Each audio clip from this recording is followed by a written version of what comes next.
Welcome to Jack Talk. I'm your host, Rolando Alvarez, and today we'll be talking to members of ASH, the mayor of Nacogdoches, about a new water park, and the owner of the Liberty Bell. You won't want to miss any of it, all coming up right here on Jack Talk, so don't go anywhere.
Today we have two officers of the ASH, Spencer Higgins as well as Chris Harris. So it's great to have you guys on here. So what exactly is ASH? ASH is the Agnostics, Atheists, and Secular Humanists at SFA. So can you tell me what exactly those three things are? Well, an atheist is someone who is not a theist, so they don't believe in the existence of any deities, any sort of God. An agnostic is someone, you can be agnostic atheist, agnostic Christian, or just purely agnostic, or agnostic any other sort of religion. Agnostic. It means that you still have a lot of questions, and it's not that you're not sure of things, it's you maybe not have made a stark choice of either or. Awesome. You believe any of them could be right, they could be wrong, it's kind of undecided. So why do you think a student organization here at SFA is necessary for the campus? For the secular community here. We want an outlet for community, for the people who, for the people who are secular, for the people who aren't in one of the religious communities already. A lot of the faith-based organizations, the churches here have wonderful, wonderful communities put together for their people, and a lot of people, especially the ones who leave those communities to join us, they feel a real sense of loss, a real sense of isolation, so we want to kind of give them something. Awesome. And is this something like being, agnostic, atheist, or secular humanist, is this something, people admit to be, or is it something you kind of keep closeted to yourself? For me, I know with my family, I'm still in the closet about it. They're very religious. I was raised very religious. I'm more open with the people around here, and people, my peers, people my own age, they are more accepting about it. But I know a lot of people are still hidden about it. Awesome. And I know, being, this sort of, atheist, agnostic, or whatever, it has a very negative connotation to it, So when you guys, or Spencer, you came to the school and you try to get it chartered and try to get it going, was there like a pushback, or was it, they were very open about it? We were, we were a little worried that there could be, if just with the stereotype with the area that we're in, but we didn't get anything like that. The school was, they're really great about it. They helped us out. They were forgiving about some little logistical paperwork errors in the beginning, and the kind of vibe we got was, go diversity. They said that awesome that you guys have this chance for community and for networking. So they were really supportive. It was great. And we were talking about how you said you wanted to actually come together with the religious groups on campus and create community service and all this other stuff. So, and do you think there will be any conflict between the two? No, I think opportunities that we're going to have with philanthropy work, we're talking about maybe looking at the Methodist Church or Methodist groups, doing fundraisers and volunteering. And I think volunteering is one of the fastest ways to bond with some other people. And if you're going to do something for good, I don't think anyone's going to push you back and say no. We really want to focus on our common ground as opposed to our differences, and instead of being so polarizing, look at agreeing to disagree and focusing on the good that both our organization and the people in our community and the people in the religious community in this area, both want, and kind of working together for that. We think it'd be a really good thing. I know you say your first meeting will be this coming up Thursday. This Thursday, yes. So, we're excited. which does be tomorrow. Yes. So, how many, tentatively, how many members do you expect to be there? We've got about 50 people on our Facebook group right now. We don't know how many. From what I've heard, there are a lot of people excited about this. A lot of people who are searching for a sense of community. Maybe they left the church and still have something missing where they want to be with other people that share the same type of mindset. So we really don't know how much a strong number there's going to be, but we have a feeling it's going to be a good turnout. There could be 5, there could be 60.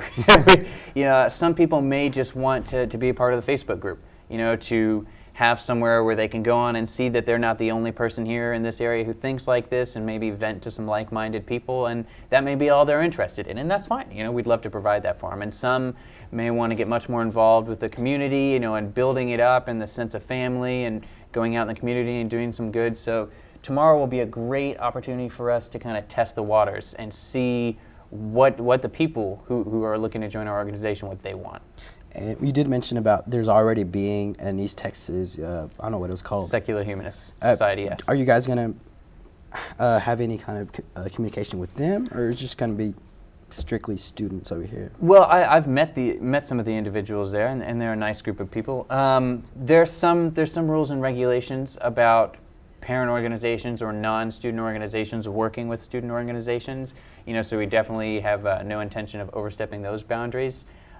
If they wanted to do some joint volunteer work with us or something along those lines, I'm sure would be interested in it. And definitely, I could see a lot of people in the area leaving ASH as they graduate and then maybe joining their organization as a similar outlet for non-students. So I could see us working closely with them in some ways, yes. So basically you guys are just wanting to build a community and do positive things in the community. Exactly. So what are some things you guys have planned, as in, are you going to do food drives or?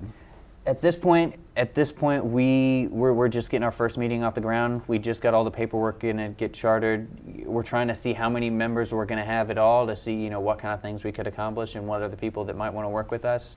So that's all tentative. But as soon as we have enough information to move forward with something like that, we'll go for it. Awesome. So what is the main goal you guys have, y'all's Purpose. Purpose. Mm-hmm. We all have a mission statement or something. Yes, we did. We had a purpose. We put not to be an anti-theist organization in there by any means. We definitely didn't want to do that. We don't want to be proselytizing and trying to get converts and convince people to come over our side. Awesome. But, all right, guys. Well, thank you for being on here. It was very interesting. Thank you. So yeah. Oh, you want to? All right, guys. Well, it's been, oh my gosh. All right, well, that's all the time we have. Coming up next, we'll have the Mayor, Roger Van Horn, about a new water park here in Nacogdoches, and all right here on Jack Talk, so don't go anywhere. Back, I'm Rolando Alvarez. This segment we'll be talking to the Nacogdoches Mayor, Roger Van Horn, about a water park built right here in Nacogdoches. So thank you for being here, Roger Van Horn. Thank you, Rolando. So tell me your position. You're the mayor. I am the mayor. I have been for 7 years, yes. Awesome. So how's the experience been so far being the mayor of Nacogdoches, the oldest town in Texas? Oh, I like it very much. I mean, of course, we serve, we have jobs.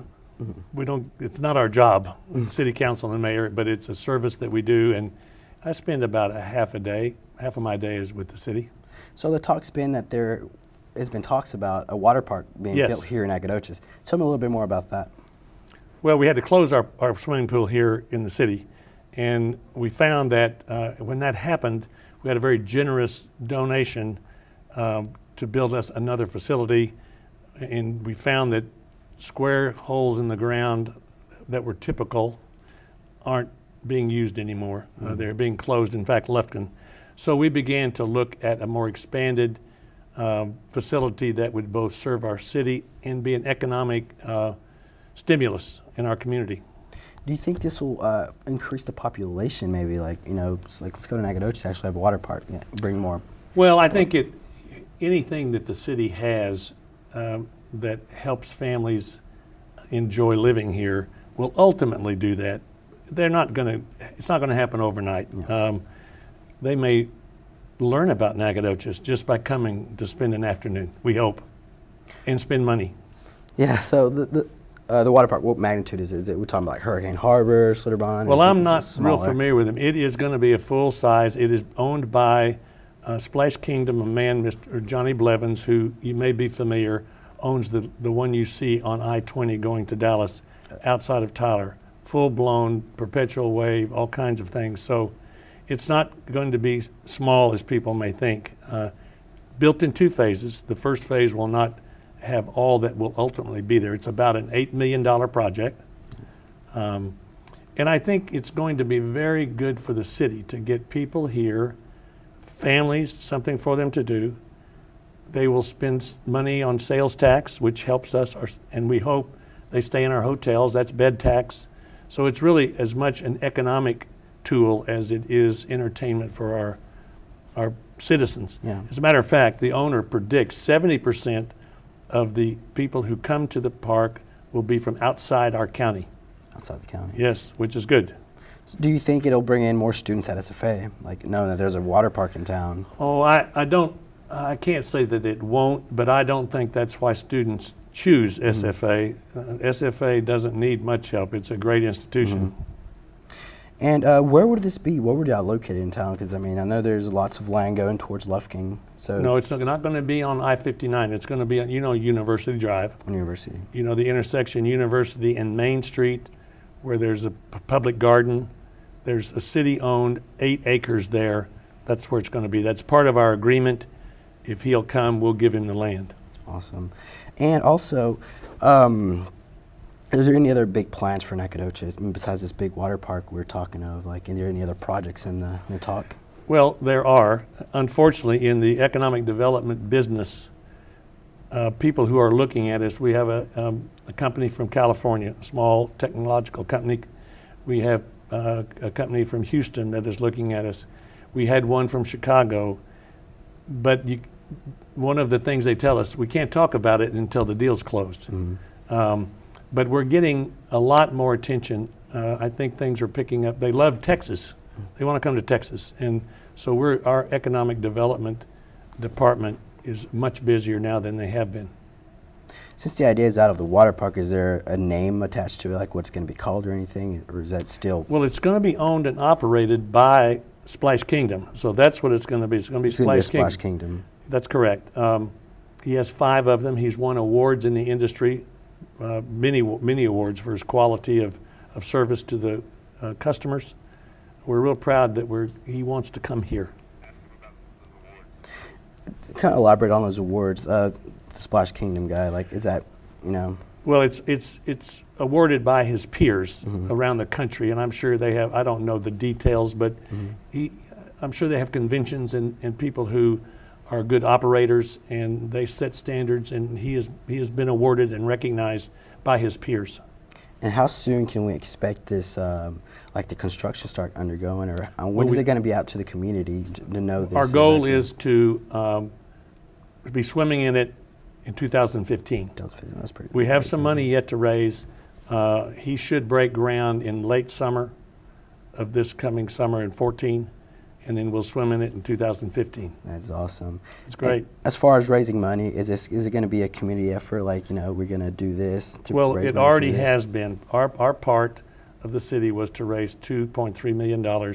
We've raised all but $600,000 of that by generous citizens, people willing to invest in our city, and so we've done a good job with that. Awesome. Couldn't do it without our citizens. Citizens. So it's We don't have a tax base to come up with that kind of money. So, Citizens have done that. when it's all said and done, we can thank the community of Nacogdoches. And it will be recognized inside the park with a wall and plaques thanking those who supported the effort. effort. Awesome. Also, just kind of elaborate on like how we're on this specific project, the water park. I know there's been other projects that the community have really integrated their fair share of finances or anything, any other projects that we've done in the past Of that course, we've also recognized. many of them are on this campus. And we all know Ed and Gwen Cole and the the art gallery downtown. Yes, many projects. And is it going to create more jobs here in Nacogdoches? Because I know open this big water park, so it's going to create a lot more jobs Well, it will for 4 months. It's just going to be open 4 months of the summer. in summer. But there's going to be about 70 jobs while it's open. Is that just related to the water park, or Yes. also, there's, because you say, hopefully we use also the hotels in town and all these, Sure. sources, Sure. restaurants. I mean, you can't help but think if we're going to have, he thinks 40,000 people will use it during an average 4-month season. If you're having 40,000 people and 75% are coming here from out of town, they are going to need more gas. They're going to need convenience stores. They're going to need a place to stay. They're going to need food. So we hope in time, like anything that is directed to economic development, it doesn't happen in a week, but it's going to stimulate that kind of growth. Awesome. Well, thank you for being here with Sure. us. Rolando, And- thank you for having me. Thank you all right. Well, that's all the time we have for this segment. I would like to thank Mayor Van Horn for being here with us today. And up next, we'll be talking to the Liberty Bell. So stay tuned.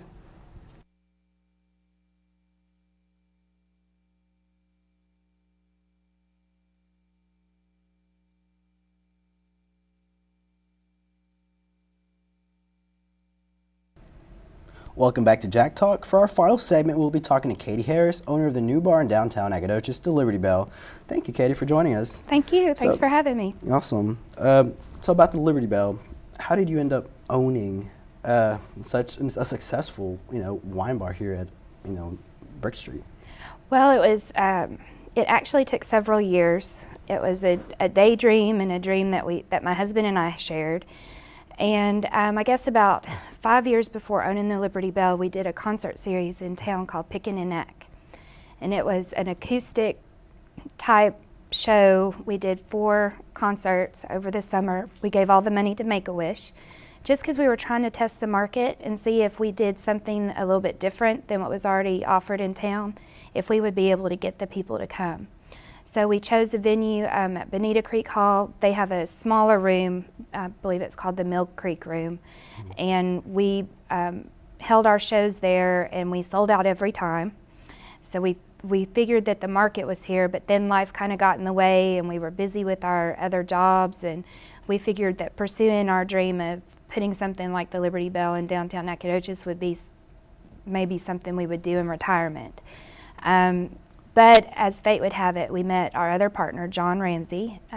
He was a tennis player, still is, and my husband's a tennis player, and they got to know each other on the tennis courts here at SFA. And John was in a position where he was able to invest in a project with us, and he said, just figure out what that project is. And so we had a few ideas, and then we thought, well, you know what, let's go ahead. Let's go ahead with the Liberty Bell and put a lot of research into it, and we're able to make it come true. But why specifically a wine bar, out of all the things? Well, Nacogdoches has a lot of things. A lot of them are catering towards a younger college crowd, which we're fine with that too, but SFA brings more than just a traditional student. There's also quite a bit of faculty and staff that come to Nacogdoches from larger markets like Dallas and Houston, and from all over the country, all over the world. And we felt like Nacogdoches, especially downtown, had so much character and so much to offer, but when it got to be after about 6 p.m., there really wasn't anything to do to keep people downtown. And so we had a couple of things we were considering. One is that we wanted to maintain the historical integrity of downtown. And we really thought that that would be a unique environment and atmosphere for nightlife. The other is that we always had to go out of town to do the kind of things we like to do.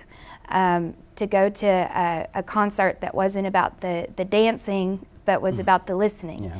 And we also enjoyed really good wine.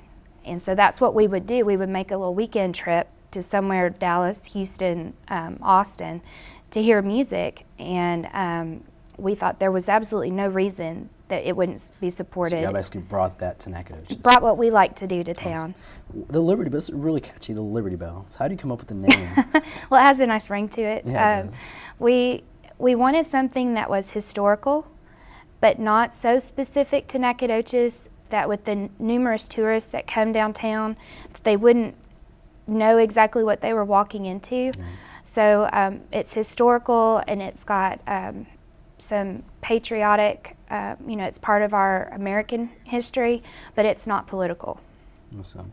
So I know the Liberty Bell, do you think the music scene you guys have there, do you think it's really helping out, the Brick Street kind of scenario here? Absolutely.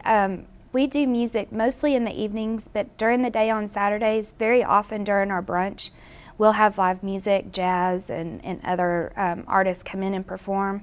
Anything that we can do that encourages people to come downtown. While several of the stores that are downtown are only open during the day, if you don't have an occasion to drive down Main Street, you may not realize what's really down there. There's quite a bit down there compared to the idea that all there are a bunch of antique shops. Yeah. We do have some really good antique shops downtown, but there's so much more. So even if people are driving down to the Liberty Bell at night, they're driving past things that they may not have realized were there. Would you personally like to see more nightlife down Main Street? Absolutely. We have some long-term plans of possibly adding another restaurant and bar downtown ourselves that would complement the Liberty Bell. But the more the merrier. We would really like to see a lot more down there, so that instead of discussing on a Thursday, Friday night, what are we going to do, where are we going to go, you can just say, well, let's just go downtown. I know there's been jokes around with the Main Street director saying, they're slowly turning the Main Street into like Bourbon or 6th Street. So how do you feel about that? Well, actually, that comment actually came from, we had to do a request for a zoning variance because there's a homeless shelter downtown that does excellent work, Godtail, but they're also considered a church. So we have to be, the laws, the rules in Nacogdoches say that we have to be 300 feet from their front door. We were 287. So we had to request for a zoning variance.